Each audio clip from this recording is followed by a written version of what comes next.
Alors, cette demande de camembert fermier, il y a plein de gens qui sont intéressés de vouloir la couvrir, hein. Voilà, c'est pas des gens de la grande distribution et c'est pas des gens de la transformation qui arriveront à maîtriser ça, parce qu'ils copient en fait, ils copient des savoir-faire industriels et le transport directement sur une fabrication fermière. Nous, les paysans, on fait pas ça. Nous, on fait le mieux qu'on peut et puis, et puis ça marche.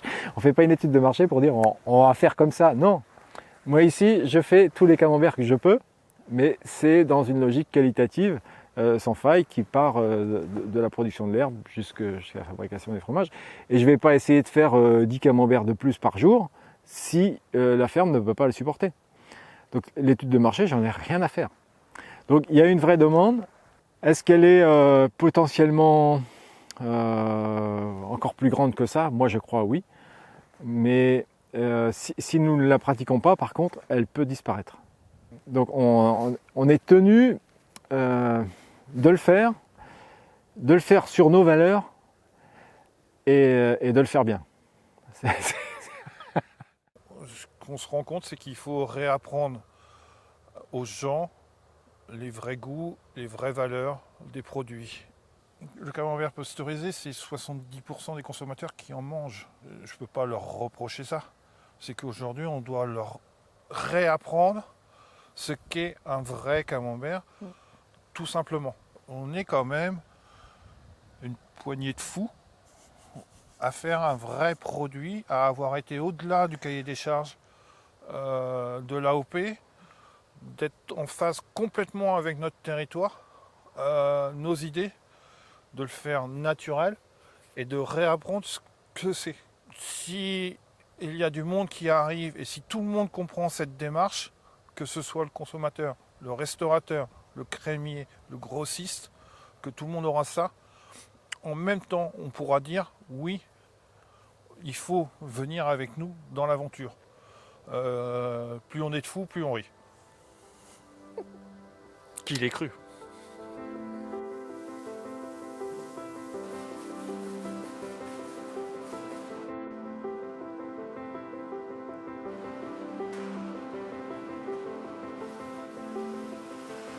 Forcément, on n'est pas allé dans le détail de chaque jour. En fait, on peut avoir besoin d'aller chercher dans notre expérience des choses qui ne sont pas citées là.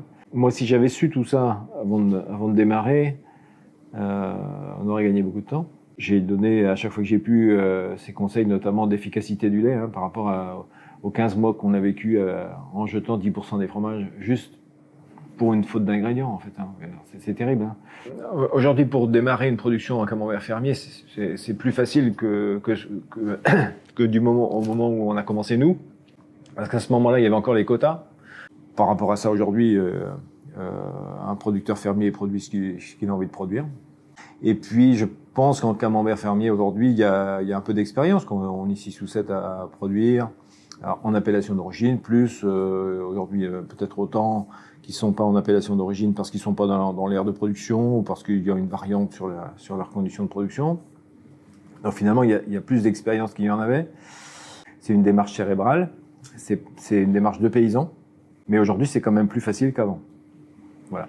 Alors l'administration, elle aime pas bien les gens qui font des choses comme ça. Elle préfère les gens qui font rien. C'est mi-lactique, mi-présure, donc il n'y a pas de sécurité sur l'acidité. Et donc l'administration, forcément, elle va poser des problèmes. Nous, on a été entre guillemets en difficulté de production ou en empêchement de production ou en arrêt de production à cause de l'administration sur des faux prétextes. C'est-à-dire que eux, je crois pas qu'ils m'en voulaient à moi. Hein. Ils voulaient seulement se préserver eux de tout risque.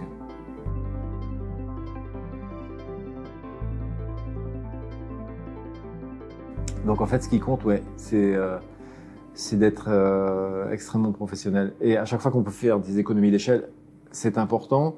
Je dis souvent l'équilibre de la fromagerie, c'est 500 fromages jour. L'équilibre économique de la fromagerie, c'est 500 fromages jour. Et à chaque fois qu'on a qu'on a ajouté 100 fromages par jour, on a doublé le revenu. Voilà. Donc les économies d'échelle, ici, on sait les mesurer. Hein. Quand on fait une acidité et qu'on la fasse pour 500 fromages ou 200 fromages ou 900 fromages, c'est le même temps. Quand on attaque la retourne des fromages, ça va pas changer beaucoup. Hein. Quand on a augmenté la production par jour, en fait, on augmentait aussi la possibilité d'être présent. On ne se posait plus la question de savoir si quelqu'un devait être là ou pas, puisque finalement, il y avait suffisamment de fromage pour permettre ce suivi qualitatif. Donc c'est une économie d'échelle qui, bien sûr, par les multiplications et les divisions, est efficace, mais c'est une opération d'échelle qui permet qualitativement d'améliorer les choses. Après, si on fait l'économie d'échelle sur les investissements, c'est très important aussi, parce qu'une salle, c'est des parois et une climatisation. Qu'elle soit plus ou moins grande, ça change pas tellement le prix, parce que la climatisation, c'est la même. La porte, c'est la même. Donc il y a plein de choses qui sont...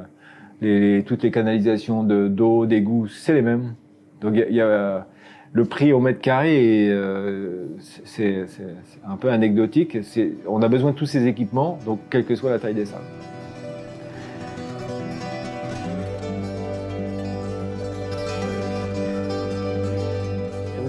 Je crois qu'il faut pas attaquer un projet de camembert de Normandie si on n'a pas cette vision du produit fini, de l'envie de bien servir le consommateur.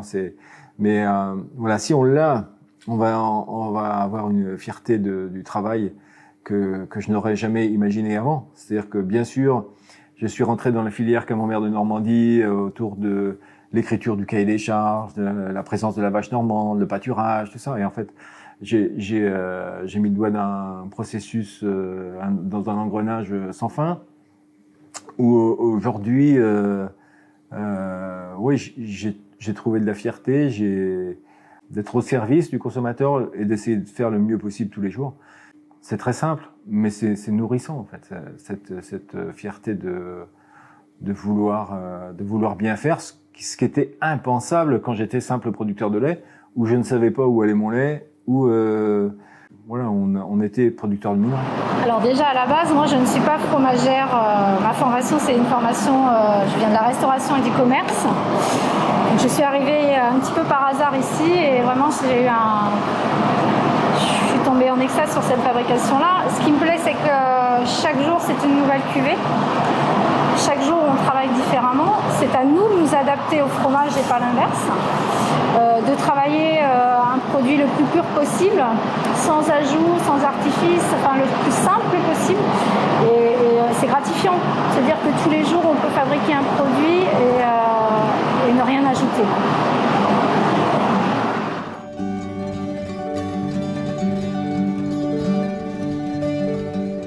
C'est d'abord beaucoup d'amour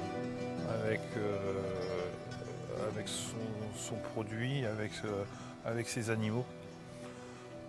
C'est d'aimer ce qu'on fait, c'est de respecter notre territoire. On revient toujours à ça. Il faut avoir envie de faire des choses vraies. Il faut qu'on ait envie de redonner des vrais produits aux consommateurs. On sort des sentiers battus. Moi, je suis la liberté de faire ce qu'on a envie de faire sans nous obliger à faire quoi que ce soit. C'est pas tout rose, c'est vrai.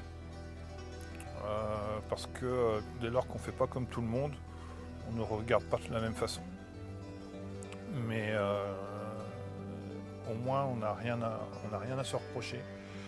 Et aussi on a un environnement très sain, des animaux très libres. Et il y a de la place pour d'autres. Il y a de la place pour d'autres s'ils ont les mêmes envies que nous. Pour le faire, il faut être curieux, il faut être passionné, il faut être un peu têtu et de ne pas laisser tomber tout au premier obstacle. Il faut être curieux parce que quand ça ne fonctionne pas dans la façon qu'on pense, il faut vraiment observer et regarder comment est-ce qu'on peut faire pour que ça fonctionne. Après, si quelqu'un d'autre veut nous rejoindre, on serait là pour les aider. On a déjà des expériences qu'on peut donner, mais il y a des moments que c'est frustrant parce qu'on ne comprend pas encore ce que nos fromages et les choses veulent nous dire, mais c'est avec l'expérience qu'on améliore. Et c'est une fierté, vraiment. On est d'accord avec notre conscience. C'est bon pour la planète, c'est bon ce qu'on donne à manger à les enfants et les gens. Qu'on a parlé pour les microbiotes, pour les animaux, pour la terre, on est d'accord avec notre conscience. On fait de la meilleure façon possible. Si les gens veulent nous rejoindre, ce serait avec un grand plaisir. Mais on ferait le maximum pour aider. Monter un projet, si on a la passion, si on a une aide pour le savoir-faire, monter un projet, c'est plus le problème en fait. Mais voilà, il y a ces conditions de départ. C'est tellement prenant et passionnant qu'il faut vérifier la passion. Voilà, on est tous prêts à partager tout ce qu'on a vécu. L'objectif, c'est vraiment de couvrir et de pratiquer ce marché du camembert de Normandie fermier de la meilleure façon. Si on ne le fait pas de la meilleure façon, alors peut-être ce sera fait, mais par d'autres, avec des intérêts qui ne sont pas du tout les mêmes et qui ne donneront pas du tout le même résultat. Et vraiment, l'objectif, c'est d'aider tous ceux qui ont envie de venir dans cette démarche, de les aider à réussir plus vite. C'est ce qu'on a essayé de faire, nous, quand on est revenu à la fabrication de camembert fermier, parce qu'il n'y avait plus que François Durand, qui faisait une technique qui n'est pas celle qu'on a choisie, c'est-à-dire qu'il y avait un écrémage, voilà, sans prématuration du lait. Moi, on a voulu vraiment ici refaire cette prématuration. Pour moi, elle est importante. Elle existait dans le transport du lait dans les bidons autrefois, et du coup là, elle existe ici, et elle est plus maîtrisée que ce qu'elle était avant. Mais pour moi, c'est très important d'avoir la quantité de lait global qui commence à... qui se prépare à la fabrication du camembert par cette prématuration. Et donc, il a fallu retrouver des choses adaptées.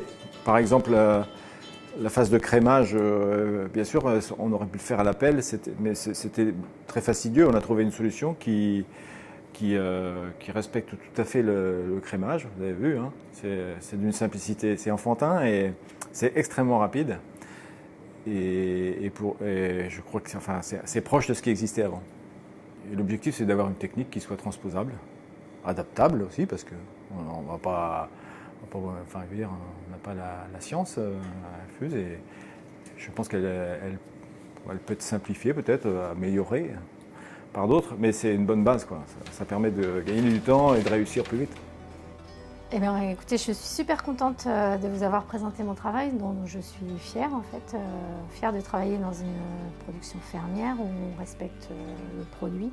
Et respecter le produit, c'est aussi respecter le consommateur. C'est vraiment notre ligne de conduite.